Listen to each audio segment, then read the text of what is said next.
Assalamualaikum. So my name is Muhammad Auli Amin and this is my friend Hazim Adif. So today we're gonna talk about the impact of social media on students.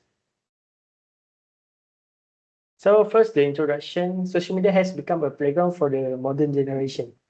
So what this mean by social media has become a playground for modern generation is everything nowadays required people to have social media. And if we want to do work or anything, people gonna need to have a social media account.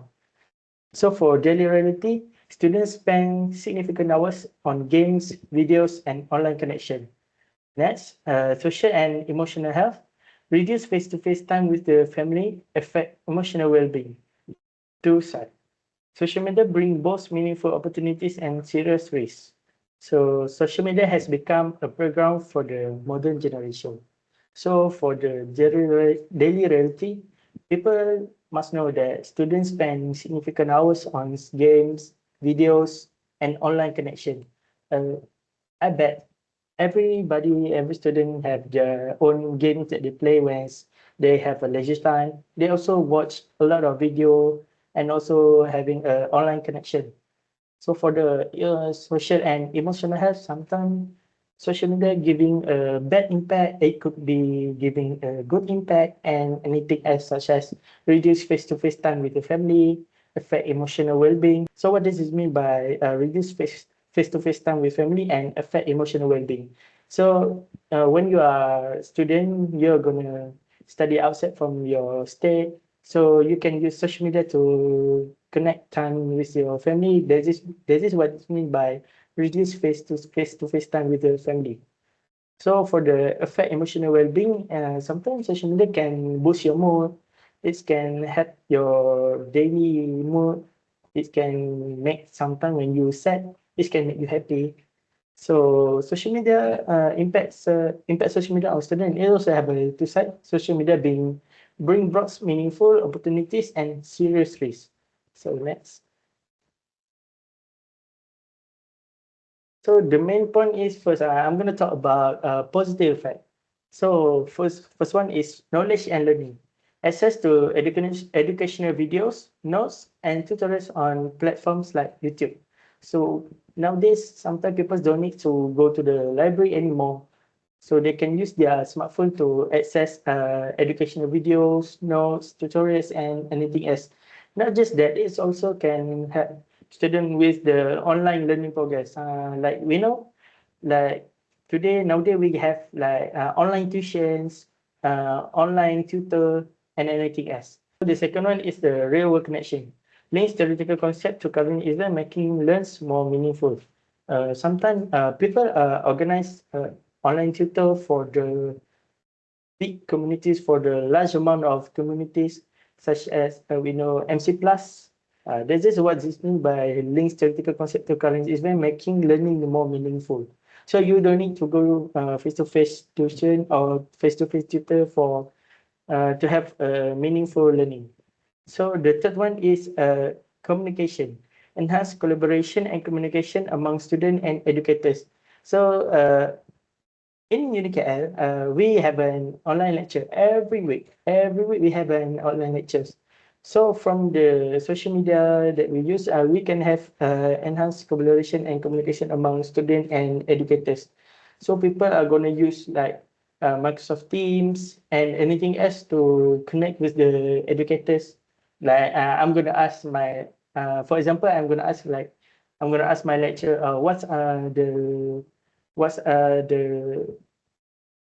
point that's gonna up on the final examination. So this social media helps a lot student for this part.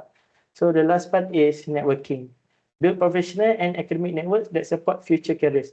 So what this mean by networking is sometimes student they are gonna use social media to like uh, build their professional and academic network, such as we're going to use TikTok. Some students they are giving an online tutor, online lecture like on TikTok. So when they want to go out on the real world, when they're gonna have their own career, so they're gonna have a what we call that as we call as a good background. Yes, as a good background. People gonna have a very very good background when they use TikTok when they are famous. This is what it means by building professional academic network that support future careers. So next one is gonna pass to Azim Adif.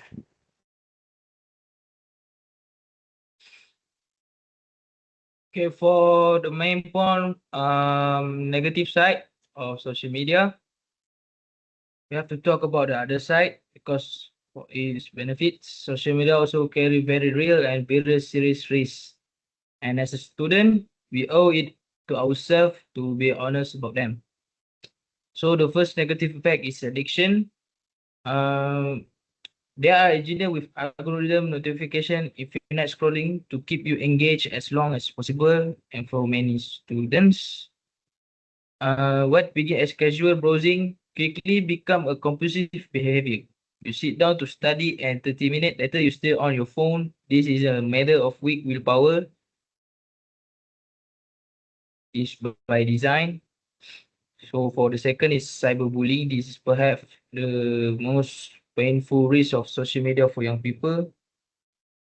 Unlike traditional bullying, cyberbullying does not stop at the school gate. It follows student home. It happens at midnight. It happens in front of public audience. The emotional damage from online harassment. Study have linked cyberbullying to increased rate of anxiety, depression, and in serious cases, even self-harm. This is not a minor issue. It is a crisis that deserves serious attention from school, families, and police. For the third one, concern in distraction. Even when study are not actively misusing social media, its mere is disruptive, the constant pinging of notification. Research has found that an interruption it take average of 23 minutes. Fully regain concentration now multiply that by the number of time student check their phone a day. Misinformation. We live in an age where false information spread faster than the truth. Fake news, misleading statistic, manipulated image, such as nowadays from AI. For students who are still developing their critical thinking skill, this is particularly dangerous.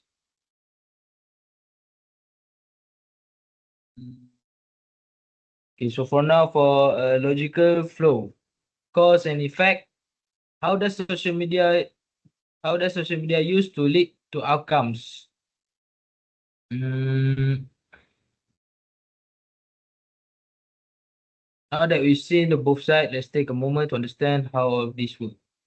Students use social media that seem harmless enough, but what happened next is where is interesting.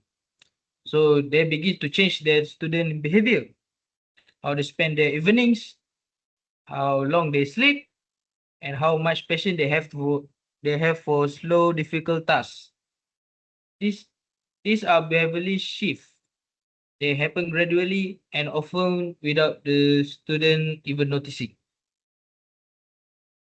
Those behavior changes then produce an academic and social outcome. On the positive side, students who connect with peer online might feel stronger of community and belonging. A student who follow credible news and educational account become more informed and aware of the world beyond. The key insight here is this social media itself is neutral. It is tool for awareness. This is why understanding the cause and effect relationship is so important. We can make conscious choice rather than swept along by habit. Okay, that's all for me. So the conclusion is balance is the key. Social media is a powerful educational tool when we people, student or anyone use it wisely. Student must be aware of risks like addictions, cyberbullying, and misinformation, like what Hazim has said just now. So school and families should guide healthy, balanced digital habit So, what can school and families do to guide healthy, balanced, and digital habits? Is that family can look at their children, like the screen time, how many hours they are playing on games, how many hours they are going to use social media on the good thing. And for the school, they can invite like professionals or anyone to give talk about how dangerous social media can be and how good social media can be for students uh, to help their studies for nowadays. So I think that is all from me and Hazim. Thank you so much. Assalamualaikum.